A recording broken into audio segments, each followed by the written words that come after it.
Друзья, всем привет! Вы на канале Мото Санчо. Сегодня пятница, раннее утро. И начинается это видео с того, что я решил отправиться на работу на мотоцикле.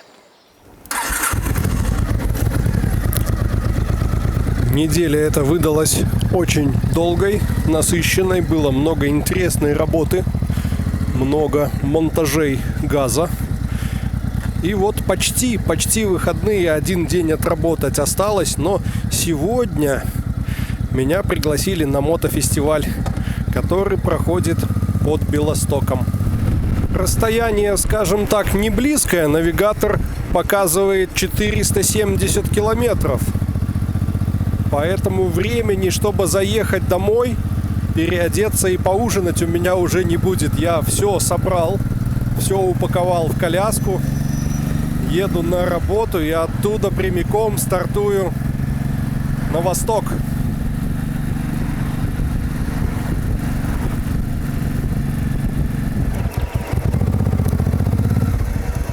Думаю, нам понадобится топливо.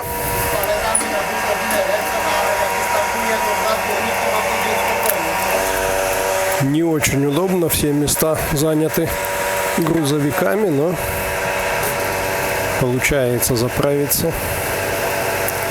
Хорошая заправка, цена здесь приятная по сравнению с теми, что на автостраде будут. День добрый, двоечка. Как там готовка? Готовка. 60 зł, 27 groszy.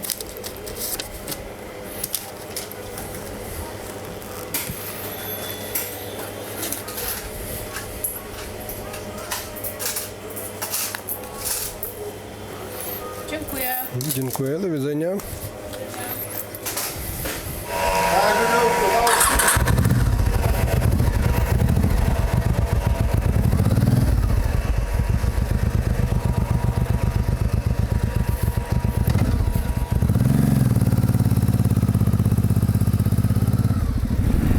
А помните, как в самом начале сезона я мечтал о том, чтобы выехать на трассу и ехать, куда глаза глядят?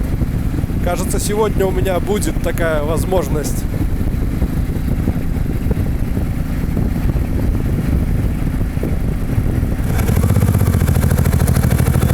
Ну а пока я, кажется, встрял в утреннюю пробку. В обе стороны затруднено движение. Деревушка, светофоры. Вот оно что. Оказывается, здесь идут дорожные работы. Срезали полосу асфальта. Все замедляются.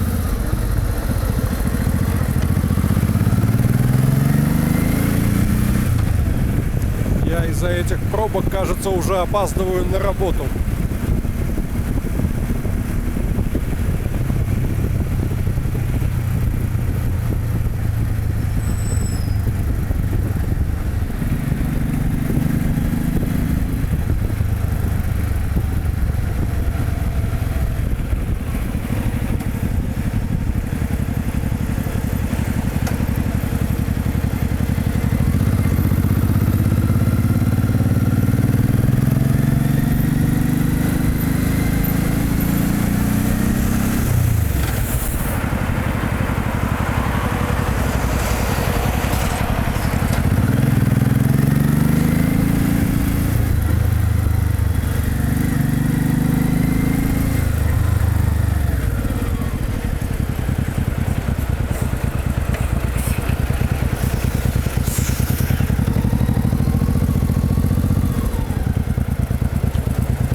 А нет, успел. Еще 4 минуты. А на работе у нас сегодня несколько тревожно. Гляньте, какие тучи натянуло.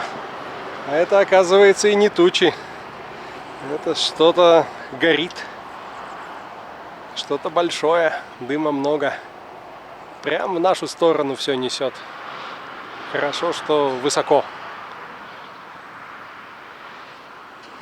Ну а вот какая картина к вечеру. Немного облачно, затянуло небо тучами. Потушили пожар. Целый день дымило, коптило. Сейчас еще немножечко поддымливает, но дело близится к финалу. А рабочий день тем временем закончился, и я готов стартовать.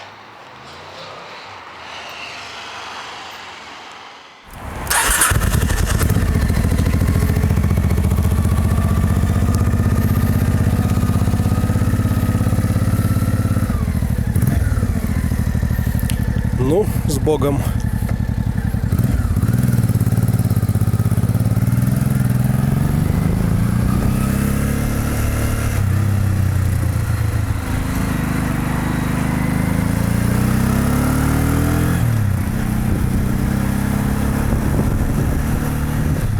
Так получается, что мне сейчас надо ехать этой дорогой, но в обратную сторону. И как видите, навстречу стоит пробка.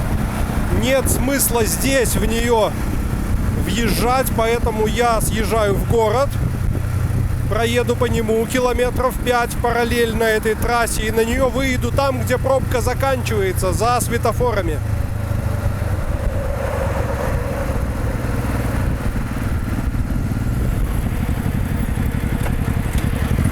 Вот здесь возвращаемся на трассу. Как видите, пробки нет. Трасса свободна. Еду без навигатора. Да, за 1,5 года немного освоился в здешних развязках и дорогах. Поначалу, помню, даже с навигатором умудрялся свернуть не туда и намотать по автостраде лишних километров 15 до ближайшего разворота.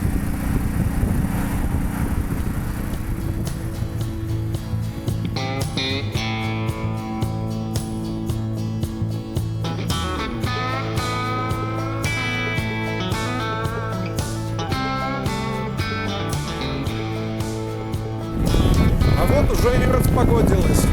Всю облачность раздуло. Правда, не могу сказать, что сегодня жарко. На термометре 22 градуса. Довольно свежий ветер. Сильный, встречный. Посмотрим, что будет, когда солнышко зайдет. На одном из светофоров все-таки поставил телефон, включил навигатор. Дело в том, что планировал ехать 91-й дорогой, вот она. А был еще вариант идти трассой А1, скоростной. Но я подумал, что это короче и идет прямее. Вот только она в процессе строительства. Будет скоро еще 2 полосы. Будет хорошая, быстрая трасса. Но не сейчас, не сегодня. Надо было выскакивать на Варшавскую.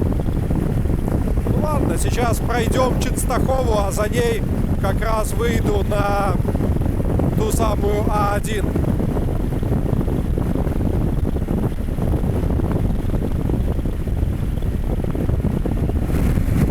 Да, мало того, что здесь нон-стоп ремонт, так я еще, кажется, и город цепляю.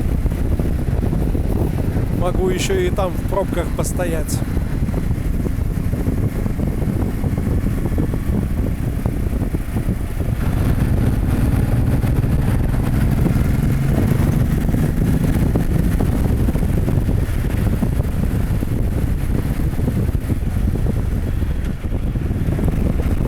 Действительно оказалось, что дорога эта идет через город, но город остается по обочинам. Стоят заборы звукоотражающие, там жилые районы, а здесь автострада. 70, конечно, ограничения, но лучше, чем толкаться на перекрестках.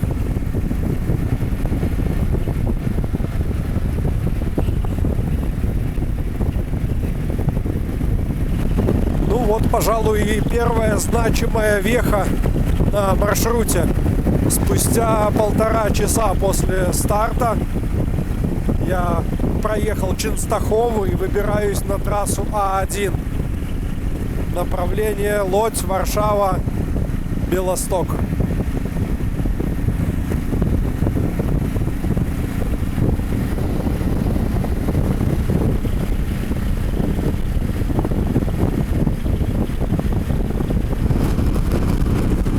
погода стремительно портится. Небо заволокло тучами. Стало холодно. Я застегнул все, что можно, закрыл шлем, соединил гарнитуру с телефоном и смотрю ролики в Ютубе. Ну, как смотрю, больше, наверное, слушаю.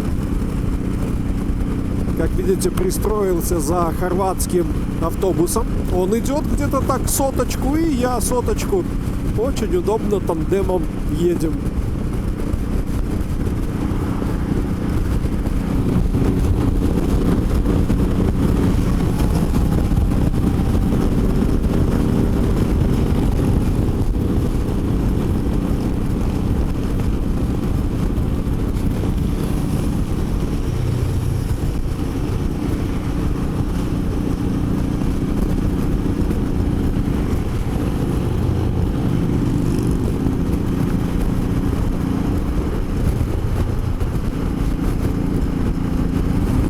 Вот и развилочка. Прямо Лодзь, направо Варшава. Автобус наш идет на Варшаву, ну и мы следом за ним. Прицепом, так сказать.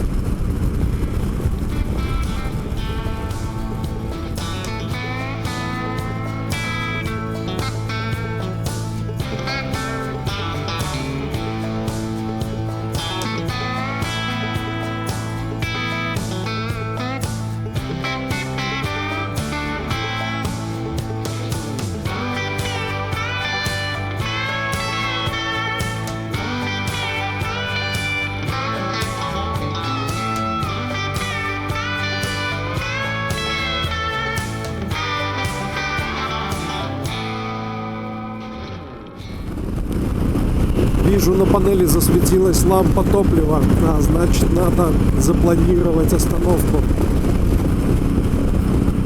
2,5 часа уже еду, пока остановок не было, и за это время прошел около 230 километров. Практически половину. Вообще так задумался, сейчас еду в режиме сдачи норматива железной жопы. Это, кто не знает, 1600 километров, ну или 1000 миль за сутки, за 24 часа. Если мы сократим и 1600 и 24 на 8, то получим 200 километров. Ну выезжай, пожалуйста. Получим 200 километров за 3 часа. То есть в среднем надо двигаться приблизительно со скоростью 75 километров в час. Где-то может быть быстрее, 100, где-то медленнее, 50, где-то вообще придется остановиться для заправки. Но самое главное — это движение с минимальным количеством остановок. Согласитесь, ехать 75 километров в час вообще без остановок, ну, наверное, несложно. Скучно, почти ничего не видишь, но сложного особо в этом ничего нет.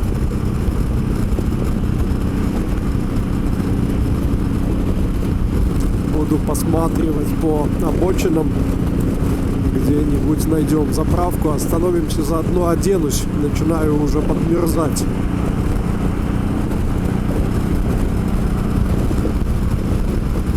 Наконец вижу заправку.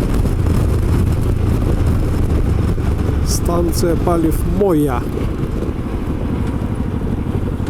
Неплохо, не самая дорогая. А еще гляньте, какие приятные взгляду просветы впереди появились.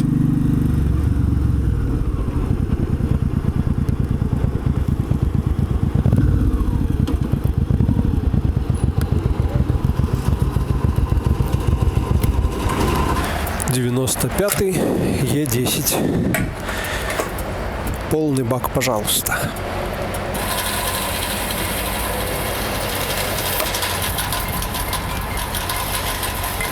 Отлично.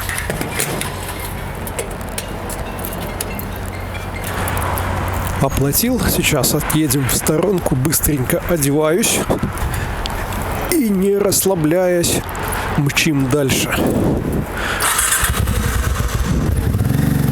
Надо по максимуму использовать световой день. Когда станет темно, будет вообще непонятно, куда я еду.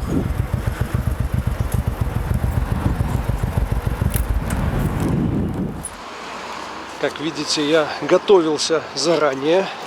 У меня здесь спальники едут, там палатка лежит. Есть кое-что из теплого.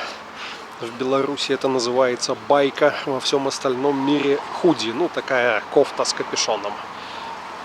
Да, у настоящих байкеров это байка.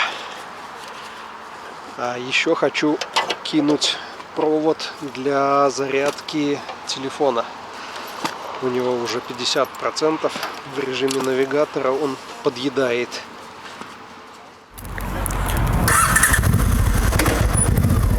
Итого стоянка 12 минут. Можем двигаться.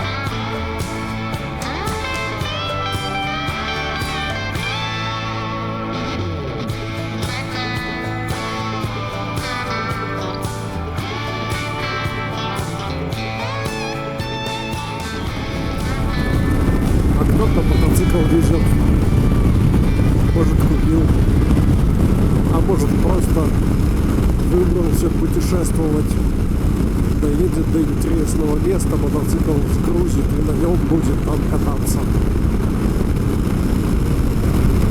Нагоняю еще что-то непонятное с прицепом, судя по всему сельскохозяйственного назначения. Там барана или что это. Самое интересное, что несмотря на ограничения на передвижение с прицепом 80 км в час, все едут сотню. Иногда даже быстрее. Меня тут недавно обогнала машина, которая везла лодку. Небольшую такую парусную яхточку. Точно шел 120, потому что я свою сотню держу 104 сейчас по навигатору.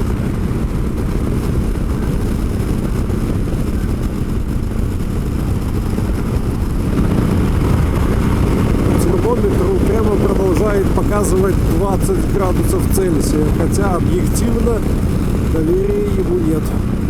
Еду и холодно, руки мерзнут. Наступили какие-то сумерки, хотя темнеть еще не должно, 7:30. Ехали в тучи. Вот честно, перспектива дождя мне вообще не нравится. Дождевик, конечно, с собой есть, но приятного будет мало. Поэтому будем надеяться на лучшее. Тем временем 200 километров ровно остается до точки назначения. И навигатор считает, что я это расстояние преодолею чуть больше, чем за 2 часа. Ну, накинем еще час, и это будет похоже на правду. До Варшавы километров 20. Продолжаем наше путешествие. Путешествие в режиме нон-стоп. А вот и дождь. Пока в виде мелкой мороси, но уже неприятно. Впереди видим высокие небоскребы Варшавы. Движение стало сумасшедшее. Все куда-то несутся. Как все-таки хорошо жить в тихом, спокойном городке.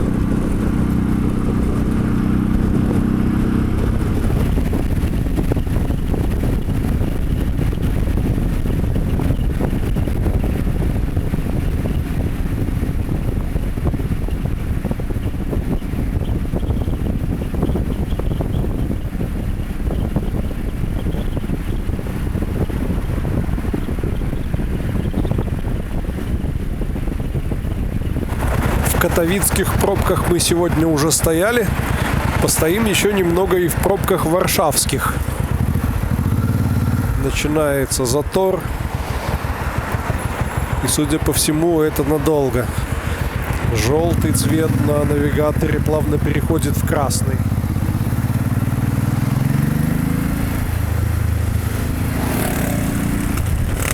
Да, без коляски хорошо, конечно. Можно в междурядье простреливать.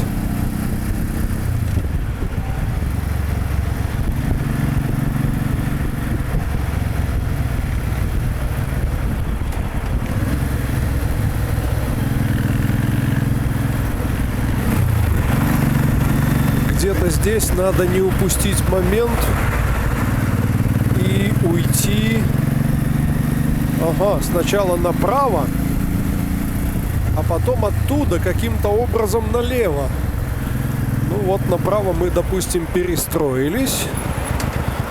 Дальше по знакам сориентируемся. Мелкий моросящий дождь не прекращается. Он, кажется, висит над всей Варшавой. Колени уже отсырели.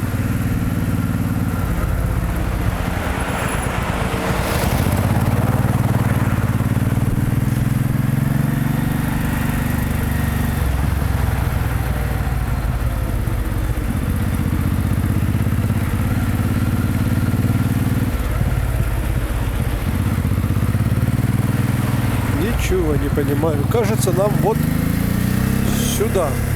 Или вот туда было. Да, все-таки нам было вот туда. Промашка. Или правильно. Стрелка показывает налево. Вроде как правильно. Не знаю. Я в растерянности. Ну ничего, навигатор выведет.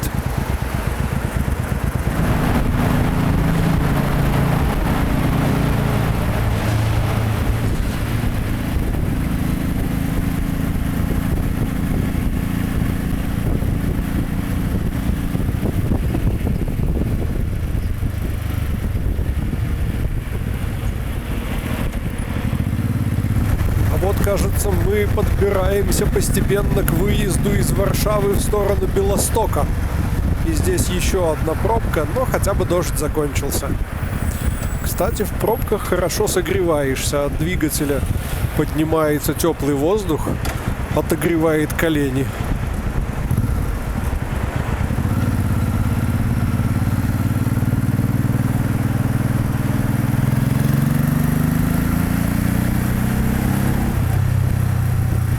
Только что в этой пробке меня нагнал дальнобойщик. Сигналил, махал руками. Я думал, поздороваться хочет, а он показал мне на колясочное колесо. И вот так. Типа оно бьет. Ну, я этого не чувствую. Может быть, там что-то произошло и надо посмотреть. Но пока остановиться просто негде. Так что едем. Едем. Не знаю, что там с колесом. Ну, в ближайшем месте, где возможно будет остановка, посмотрим. Еду, размышляю логически. Если я с таким колесом могу спокойно ехать 90 км в час, значит, с ним, наверное, ничего страшного не произошло. Ну, главное, чтобы оно не открутилось на ходу. Красивые такие туннели.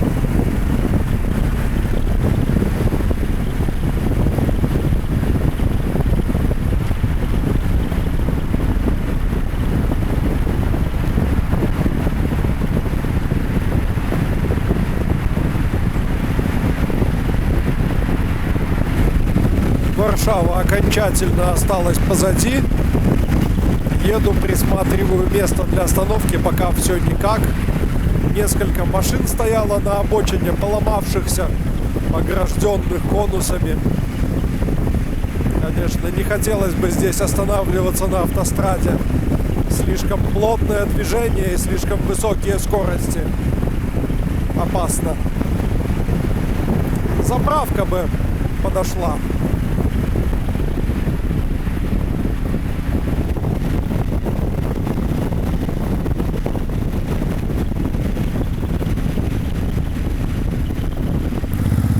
Наконец, долгожданная заправка. Сколько же можно пренебрегать советом дядьки-дальнобойщика. Меня, кстати, успокаивает то, что он один. что-то нехорошее заметил. Все остальные, кто ехал со мной рядом, ничего не показывали, ни на что не указывали. Давайте для начала заправимся, раз уж мы останавливаемся.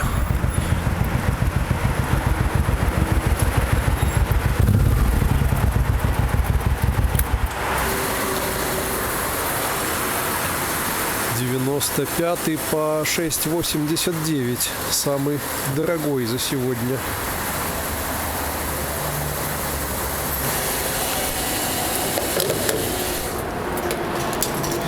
Отлично. Ну и так, беглый взгляд на колесо коляски. Оно накачано, гайка на месте. Вроде держится. Пойду заплачу, а потом отъедем, станем на парковке и посмотрим внимательнее. Сходил, заплатил и специально отъехал, стал под фонарем, чтобы нам хоть что-то было видно в сгущающихся сумерках.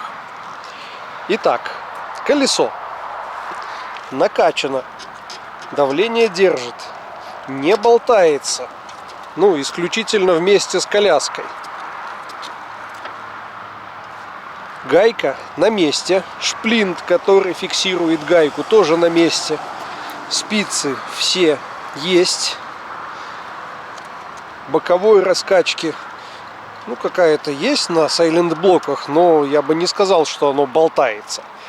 Крыло тоже держится, стоп, эти фонари, брызговик, может быть, кофр на ветру, не знаю. Заднее колесо тоже в порядке. Коляска снизу, все цело, все хорошо. Что ему не понравилось? Что он мне показывал?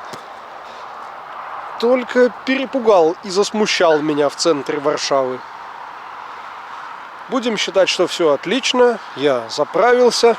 До места 137 километров. Осталось немного, но я хочу одеть дождевик.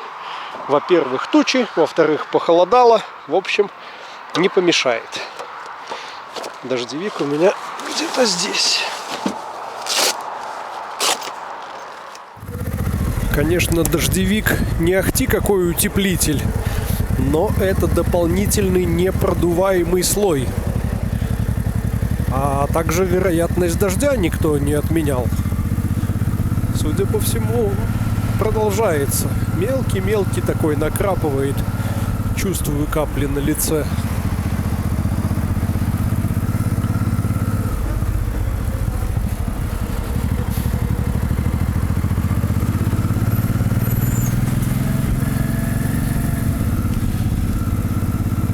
Как говорится, хуже незнакомой дороги ночью может быть только незнакомая дорога ночью в дождь.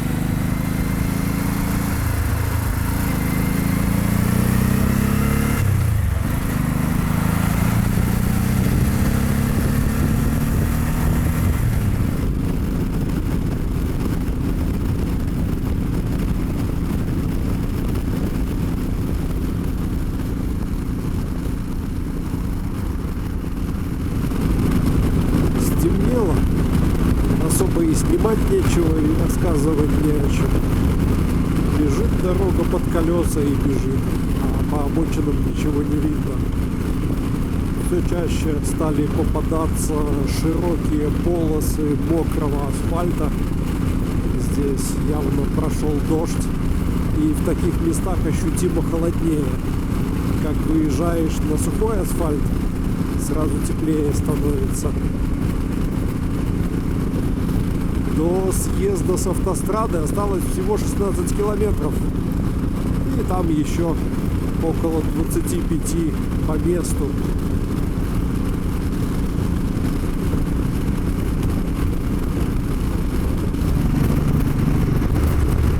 Вот и съезд, который нас интересует.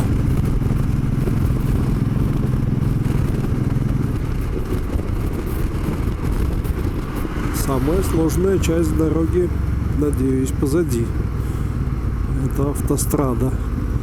На таких региональных дорожках уже не так скучно, не так хочется спать. А какие тут, ребят, начались дороги! Еду среди леса. Дорога без разметки, довольно узкая.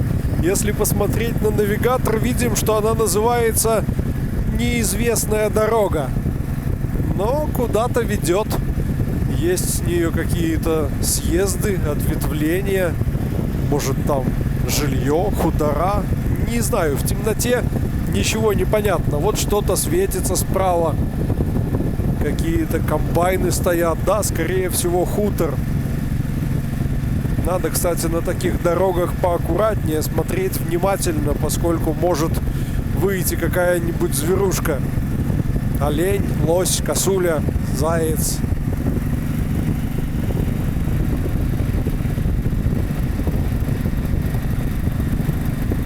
Очень любопытно было бы глянуть на эту дорогу днем.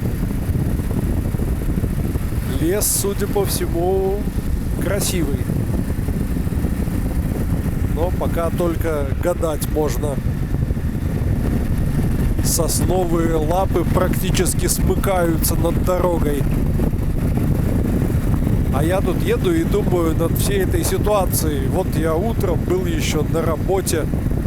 День отработал. В катовицких пробках постоял, в варшавских пробках постоял. А сейчас где-то недалеко от Белостока пробираюсь по лесу к какой-то точке, которую мне обозначили ребята на Google картах. Сказали: приезжай, у нас будет весело. И я еду через добрую половину Польши в тумане. Красота, романтика. Кладбище по правой стороне.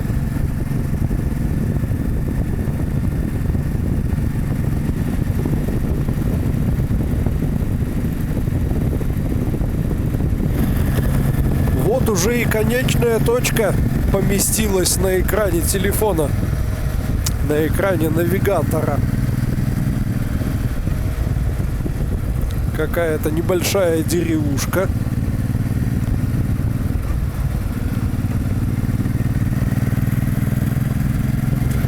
Так, загадочно. Ага, вот он поворот. А то навигатор показывает налево, а здесь отбойник. Ага, это мост. Это мост через реку.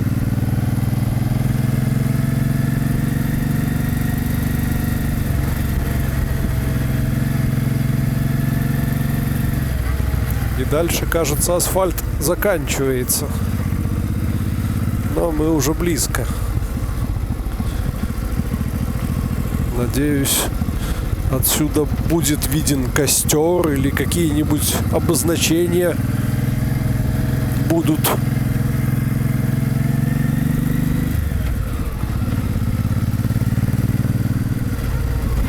Ну вот, я на месте.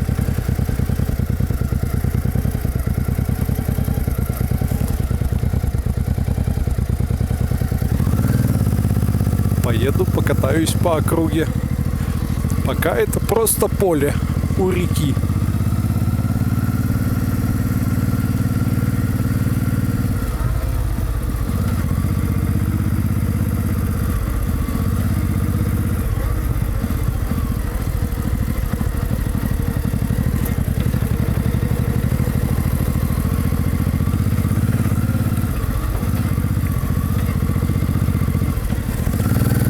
Песочек пошел, наша любимая. Если здесь сейчас закопаюсь, то заодно и согреюсь. И впереди какие-то машины стоят. За мной какая-то машина едет по мосту.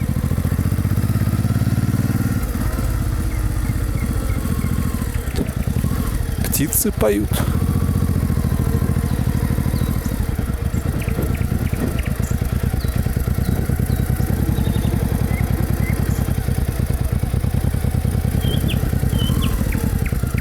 Я туда проеду вообще.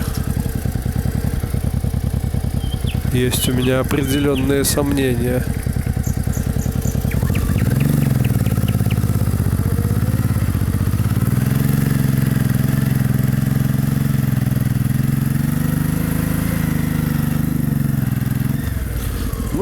О, греемся. Стал поперек.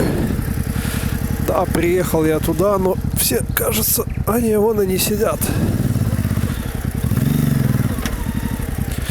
Задней нету.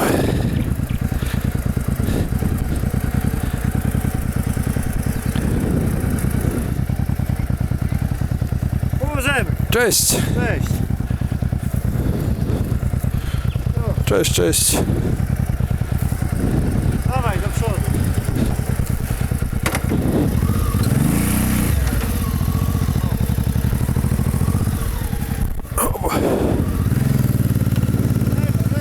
Lewo. Dawaj, siadaj tam.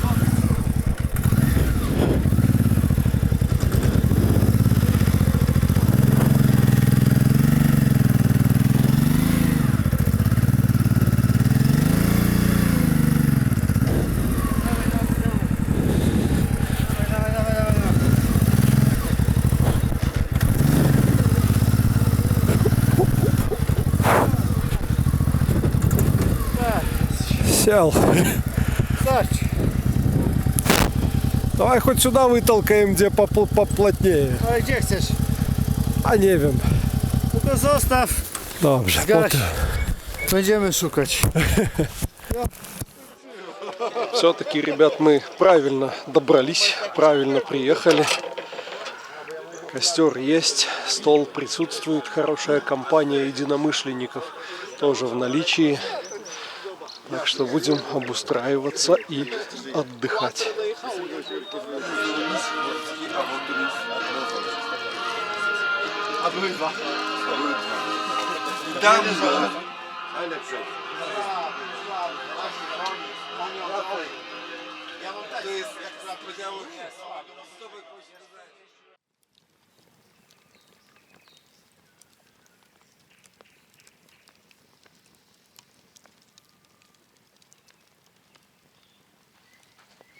А знаете, друзья, что самое важное во всех этих мотофестивалях и мотопикниках? Не накластись до того, как у вас будет оборудовано спальное место. Вот я сейчас как раз этим и занимаюсь. Качаю матрас. Время уже 2 час ночи. К 5 утра обещают плюс 3 градуса тепла. Матрас накачал, спальники расстелил и сейчас немного прогреваю свою палатку, чтобы ночью теплее спалось. Слышите, где-то квакают лягушки, поют соловьи, комары жужжат за стенкой. Вот, пожалуй, и все на сегодня. Всем спасибо, всем счастливо и всем пока.